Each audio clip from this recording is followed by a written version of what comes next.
Welcome to the deep dive.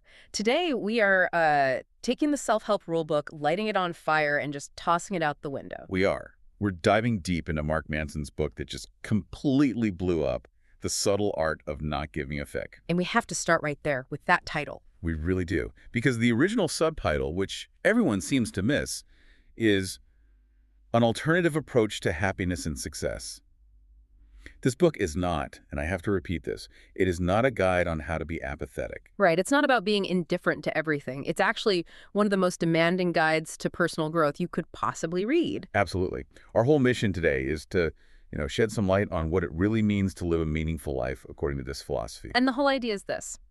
Real happiness isn't about avoiding pain or trying to get rid of your problems. It's about choosing what's worth suffering for. That is the entire game. It's about figuring out which pain you are willing to endure. The book takes all this stuff we try to avoid, pain, trauma, failure, and it basically turns them into tools. So it's a roadmap for turning your problems into, better problems. Exactly. Making your suffering more meaningful, more compassionate, and at the end of the day, more useful. It's about clearing out all the junk we're told to care about and focusing on what actually matters. And to really get how counterintuitive this is, we have to start where the book starts, Mm. with the ultimate anti-hero, Charles Bukowski. Oh, yeah. I mean, if you were making a list of people to get life advice from, Yeah. Bukowski would be at the absolute bottom. He was, by any normal standard, a total failure for most of his life. He was a drunk, a gambler, a womanizer. And he didn't just do those things. He, embraced them. He was crude, he was vulgar, and he was the complete opposite of the American dream. And he desperately wanted to be a writer. But for decades, nothing. Just rejection after rejection. Agents and publishers literally called his work disgusting, repulsive. And every time he got rejected, it just, fueled his depression, his addiction. It's just this brutal cycle. And for 30 years, he supported this whole lifestyle by working a dead-end minimum wage job. Filing letters at the post office. Yeah. 30 years of just monotony. And then you take every penny you earned and spend it on booze and gambling. It's just a grim picture. But then, the turning point. At 50 years old, this small independent publisher, Black Sparrow Press, they saw something in his work. Something real. And they couldn't offer him much money. They just offered him a chance to write full-time. And he took it. He knew the risk. He basically told the editor, look, I have two choices. Stay in the office and go crazy, or be a writer and starve. And he chose to starve. He quit his job, and in 3 weeks, he wrote his first novel, Post Office. And it led to this massive late-life success, 6 novels, hundreds of poems. But if you look at his gravestone, his epitaph isn't some grand statement about never giving up. It's just 2 words. Don't try. Don't try. And that's the whole philosophy right there, isn't it? It is. Bukowski's success had nothing to do with, positive thinking or believing in himself. It was the opposite. He became successful because he accepted who he was. An outsider. A loser. He was just brutally, unflinchingly honest about the worst parts of himself. Exactly. He didn't care about the money or the fame or what critics thought. He only cared about the writing itself. He didn't try to be a great writer. He just was a writer. And by accepting the pain of that process, he ended up winning. It proves that sometimes, to win the game, you have to stop caring about what everyone else calls winning. So why kick off a deep dive into self-help with this self-destructive but honest writer? Because his story just completely undermines this modern epidemic of forced positivity, right? This idea that we always have to be striving, always have to be special, happier, richer. Okay, let's unpack that constant striving, because that leads directly to what the book calls the vicious cycle of overanalysis. This is the central trap of modern life. The problem is our obsession with positive experiences. We think we should feel good all the time, but wanting to feel good just reinforces that you don't. You feel bad, and then you feel bad about feeling bad. Yes. You feel guilty or anxious for feeling bad in the first place. Okay, so a real-world example. Let's say you have a tough conversation you need to have at work. You're nervous about it. Right. But then the cycle starts. You feel anxious about being nervous, and then you get angry at yourself for being so anxious. You start thinking, why can't I just be more confident? And that second layer, that self-judgment, is what totally paralyzes you. It's not the initial anxiety. It's the meta-anxiety, and this is just amplified 1,000 times by social media, We are constantly flooded with messages about what we're supposed to care about, the perfect body, the amazing vacation. The flawless career, you scroll through your feed and it looks like everyone else is living this perfect life, and you start to feel like there's something wrong with you just for feeling normal human emotions like fear or guilt. That is the critical difference. The source points out that, if your grandfather had a bad day, he probably just thought, well, that's life, and moved on. Yeah. There was an acceptance that life involves struggle. But now, you feel bad for 5 minutes, you pick up your phone, and you're instantly flooded with these curated, idealized fantasy lives. And it tricks your brain into thinking something is fundamentally broken about you. Normal dissatisfaction becomes this huge personal crisis. We're all walking around feeling bad about feeling bad, and it drains all our energy. Which brings us to this core, really counterintuitive idea, the law of reversal. It's a total paradox. Hmm. The desire for a more positive experience is itself a negative experience. Because wanting something just highlights the fact that you don't have it. Precisely. You're telling yourself, I am not okay because I don't have X. But on the flip side, accepting a negative experience, accepting pain or sadness, is paradoxically a positive experience. Because you stop fighting reality. You end the internal war. So the more you chase happiness, the more aware you become of how unhappy you are. It's like trying to force yourself to fall asleep. The effort itself is what keeps you awake. So pursuing the negative can actually lead to positive outcomes. Yes. If you actively confront your insecurities, you build real confidence. If you accept the pain that comes with difficult conversations in a relationship, you build real trust. Trying to avoid suffering is a form of suffering. Accepting suffering is how you grow. And this idea isn't new, really. It has deep roots in philosophy. Oh yeah, you see it in Alan Watts, who said the more you pursue feeling good, the more unsatisfied you become. Or Albert Camus, who said you'll never be happy if you keep searching for the meaning of life. The search itself is the problem. So the lesson is that everything worthwhile in life, it's earned by overcoming the negative stuff that comes with it. You want a fit body. You have to love the pain of the workout. You want a great partnership. You have to embrace the painful vulnerability. Any attempt to skip the hard parts, to deny the negative, it just backfires every time. That's where the growth is. So if chasing happiness doesn't work and we're supposed to embrace the negative, what even is happiness, according to this deep dive? Well, for that, we look to an insight from about 2,500 years ago, inspired by the Buddha. And the central idea is this: happiness is a problem. Okay, explain that, because it sounds like a contradiction. Think about the Buddha's origin story. He was a prince, lived in total luxury. His father shielded him from all suffering. No sickness, no old age, no death. Every desire he had was met instantly. And you'd think that would be paradise, but it wasn't. It led to boredom, emptiness, a total lack of meaning. When he finally snuck out and saw real human suffering for the first time, he had a complete existential crisis and ran away from his riches. So his realization was that suffering is inevitable. It's part of the human condition. It's universal. The rich suffer over their riches, the poor suffer over their poverty. Everyone has problems. Suffering is the baseline. So happiness isn't this end state you arrive at. It's not an equation where you get a promotion and then you're happy forever. Exactly. The source argues happiness is achieved not by getting rid of problems, but by solving them. Life is a process, not a destination. Right. And the solution to today's problem just creates tomorrow's problem. They don't disappear, they just upgrade. You solve your health problem by starting a new diet? Great. Now your new problem is having to plan meals and resist cravings every day. It's a better problem, but it's still a problem. So true happiness is found when you actually enjoy the process of solving your problems. That's the key. If you're avoiding your problems through distraction or denial or blaming others, you are actively making yourself miserable. The pain of avoidance is always worse than the pain of confrontation. And this ties back to our biology, doesn't it? Suffering is actually useful. It's an evolutionary feedback mechanism. Pain, physical and psychological, is just our nervous system telling us something is wrong, something needs to change. It's a signal. Just like our emotions, sadness, anger, fear. They're not commands, they're just suggestions. They're just biological signals.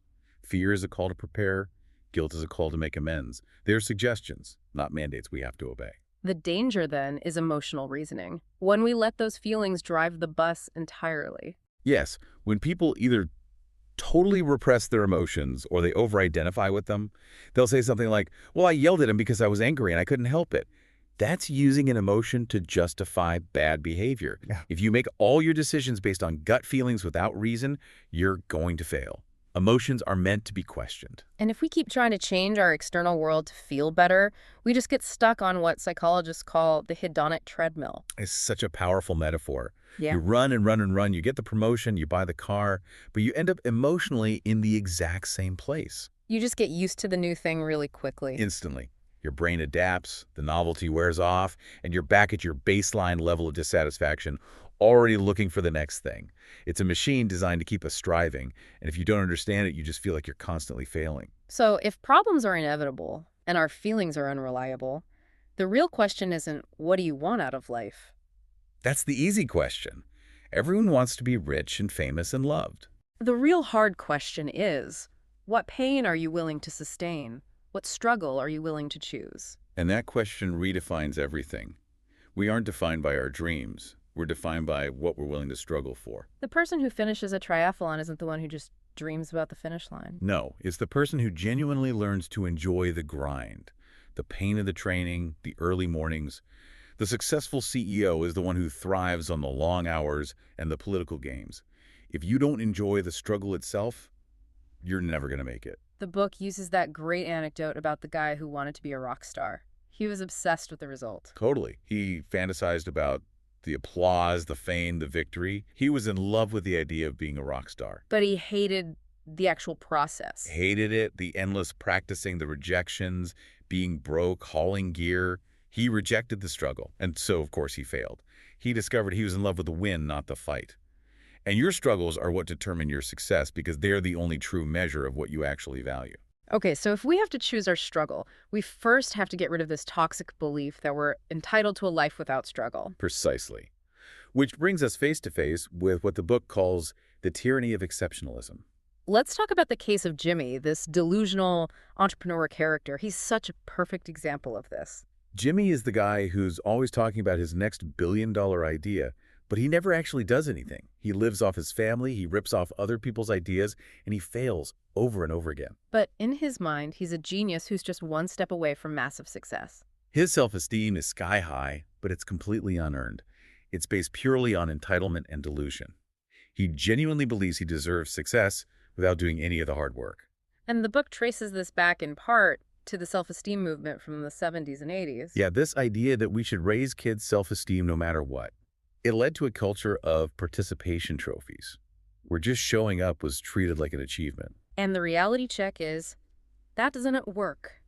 Not everyone can be exceptional. Feeling good about yourself doesn't make you competent. Jimmy's grandiosity is just a defense mechanism. It's covering up a massive insecurity and a total inability to face failure. And that entitlement becomes a kind of narcissism, right? People think the world owes them something. It does. And it poisons their relationships because they can't handle anyone questioning their perceived greatness.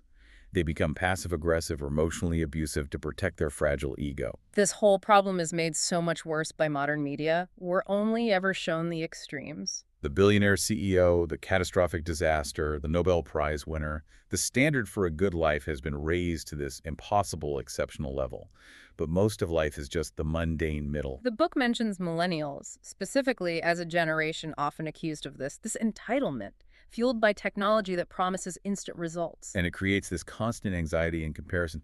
But the really dangerous part is the fear of being ordinary. People are terrified of accepting that they might just be average. They think if they accept mediocrity, they'll never achieve anything. But it's the opposite. It's liberating. When you accept that you're just good enough, all that stress and anxiety from trying to be exceptional just melts away. You can stop trying to prove yourself and just focus on what actually matters. Like friendships or creating something or helping people in your community. Exactly. When you drop the need to be globally exceptional, you can find real satisfaction in being locally significant. Okay, so we accept we're not special, and we know happiness comes from solving problems. So how do we choose the right problems to solve? The answer is through radical self-awareness and building a solid set of personal values. The book describes self-awareness as an onion. It has layers, and peeling them back usually makes you cry. A very apt metaphor. The first, easiest layer is just understanding your emotions. I feel happy, I feel angry, just naming the feeling. The second layer is digging a bit deeper. Why do I feel this way? Right, that takes more reflection. You start to see patterns in what makes you feel successful or like a failure. But the deepest layer, the core of the onion, is about your personal values and metrics. This is the most important layer. You have to ask, by what standard am I judging myself and the world? Our values are the internal rules we live by. And if those values are flimsy or based on external things, our whole life will be a mess. It's guaranteed misery. Your values determine the quality of your problems, and the quality of your problems determines the quality of your life. So let's break down these mediocre values, the bad ones. First on the list is prioritizing pleasure. Pleasure is the easiest, most superficial form of satisfaction. It's the sugar high of life. Binge watching, scrolling social media, addiction, it's easy to get. But it's not sustainable. It's just a temporary dopamine hit. Exactly. Pleasure should be the result of living well, not the goal itself. If you chase pleasure directly, you just end up anxious and unstable. Okay, mediocre value number 2, material success. Basing your self-worth on money or status. This is the classic hedonic trap. Study after study shows that once your basic needs are met, food, shelter, more money doesn't make you happier. In fact, chasing wealth often means you have to sacrifice things that actually matter, like honesty or family, We all know incredibly wealthy people who are miserable. because their entire identity is tied to something external and unstable. Third mediocre value, always being right. This one sounds innocent, but it's so destructive. Our brains are designed to create meaning, not to be perfectly rational. If your core value is being right, you become completely closed-minded. You can't learn, you can't grow. It's actually much better to assume you're ignorant. It's so much more efficient, it keeps you open and learning. And the fourth mediocre value, maintaining positivity, always looking on the bright side. This is just a form of denial. Remember, negative emotions are feedback. They're signals that a problem needs your attention. Plastering a smile over a real issue doesn't solve it. It just lets it fester. So good values are the opposite of these. They're internal, controllable, and reality-based. Things like honesty, vulnerability, humility, creativity. You can work on being more honest or creative no matter what's happening in the outside world. They are your chosen struggle. The book has these amazing case studies about how bad metrics can destroy even people who are wildly successful. Let's start with Dave Mustaine from Megadeth. So Mustaine gets kicked out of Metallica right before they become the biggest band on the planet. He's obviously a musical genius, so he goes and forms Megadeth. And they sell 25 million albums. By any objective measure, he's a massive success. But years later, in an interview, he admitted he still saw himself as a failure. Why? Because his core value, his metric for success, was be more successful than Metallica. And he could never achieve that. No matter how many records he sold, he was always measuring himself against them. His value was external and comparative, so it just tormented him. That's brutal. Now, a much darker example of a bad value, Hiru Onoda, the Japanese lieutenant from World War II. Onoda's core value was absolute, unquestioning loyalty to the Japanese Empire. His orders were to never surrender. And he took that literally. He spent 30 years hiding in the jungle in the Philippines, still fighting the war. 30 years. He thought the leaflets announcing Japan's surrender were just enemy propaganda. He and his men survived by robbing local farmers, even killing some of them, all in service of this obsolete external value. His life was just decades of pointless suffering. And when he finally came back to Japan in the 70s, he was horrified. He'd sacrificed everything for an empire that no longer existed, for a culture that had become consumerist and superficial. His struggle was meaningless because his value was flawed. Now contrast them with Pete Best, the original drummer for the Beatles. Right. He gets fired right as they're about to explode. And at first, he was devastated, fell into a deep depression. He felt like the biggest failure on earth. But unlike Mustaine, he eventually changed his values. He did. He got a normal job, started a family, and realized that being fired actually allowed him to have a stable, loving life that he never would have had as a Beatle. He stopped measuring himself against them and found happiness in simple, controllable things. So Mustaine had massive external success, but was miserable because of bad values. Best had external failure, but found peace by choosing better values. It's the perfect illustration. The quality of your life comes down to the quality of your values and nothing else. Changing your values is a painful process, and it requires a kind of radical self-honesty. This brings us to a really difficult lesson: accepting responsibility for everything in your life. Even for the things that are absolutely 100% not your fault. This is where a lot of people get stuck. So we have to be really clear about the difference between blame and responsibility. It's the most critical distinction. Blame is about the past. Who caused this problem? Who is at fault? Responsibility is about the present. What am I going to do about it now? Who is responsible for the solution? The core idea is that you are always responsible for how you choose to respond to things, no matter who's to blame for them happening. And the more responsibility you choose to take, the more power you actually have over your own life. The book uses a tough personal story about an ex-girlfriend who cheated. She was clearly to blame for the cheating. No question, that was her fault. But he realized he was responsible for his reaction. He was responsible for his own emotional recovery. And he had to take responsibility for ignoring the red flags in the relationship in the first place. But what about real, undeniable tragedy? Let's talk about Malala Yousafzai. Right. She was a child who was shot in the head by the Taliban for wanting to go to school.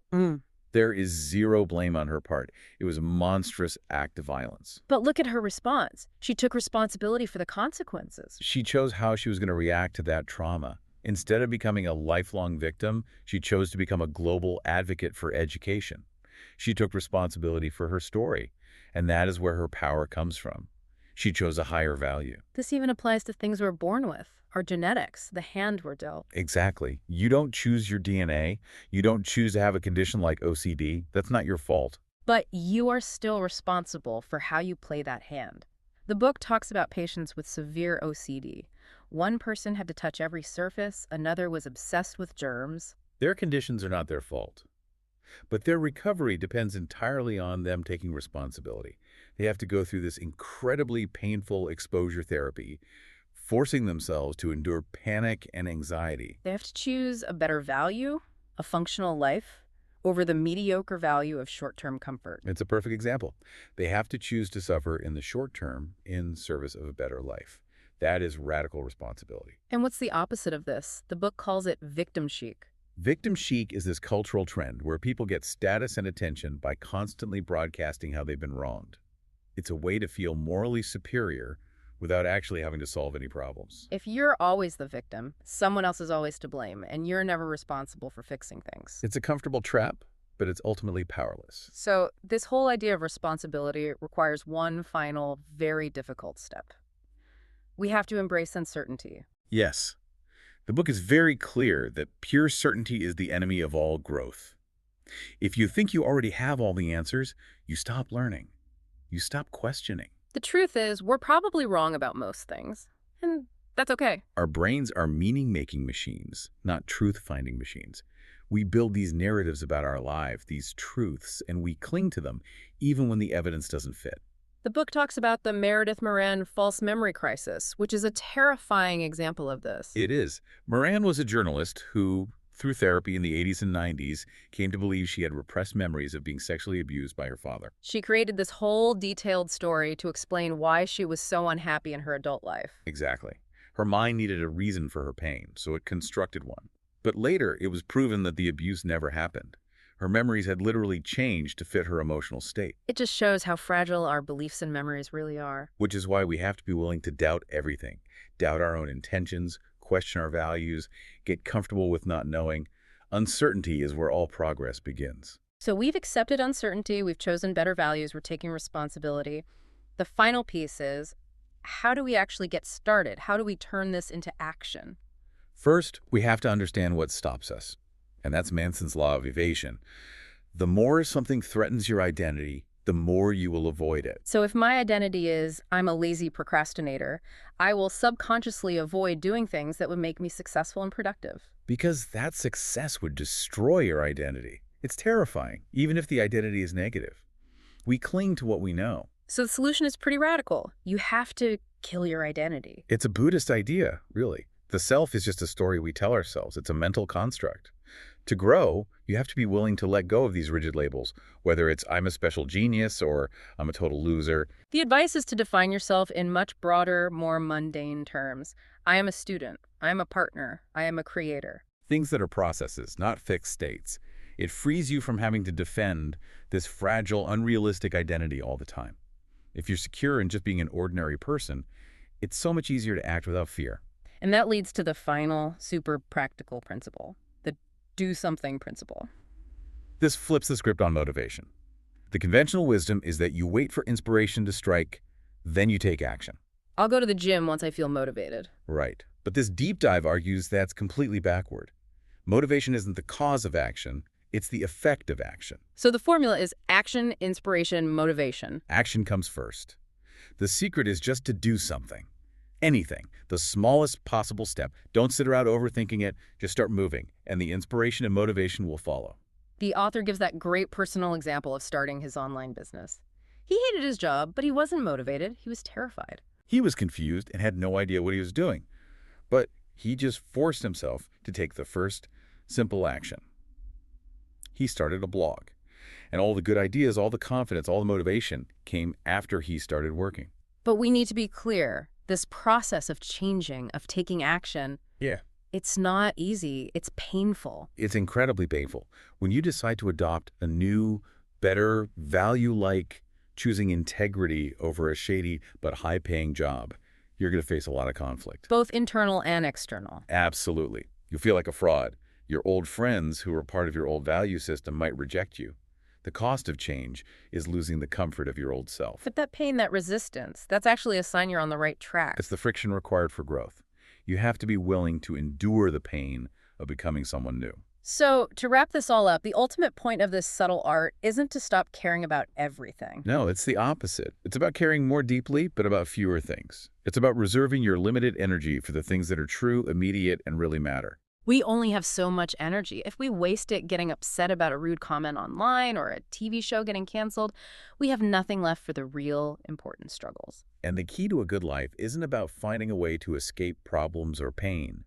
It's about choosing good, controllable values and taking radical responsibility for your experiences. The pain isn't a bug, it's a feature. It's the process. The better the value, the better the problem, the more meaningful the pain, and the greater the growth. At the end of the day, this isn't a map to becoming some great, exceptional person. That's just another trap. It's a humble guide on how to survive, how to grow, and how to keep turning your problems into slightly better, more meaningful problems. We spend a lot of time talking about mediocre values, like chasing money or forcing positivity. So think about the most frustrating problem in your life right now, the one that really gets under your skin. And ask yourself, what value am I using to measure this problem?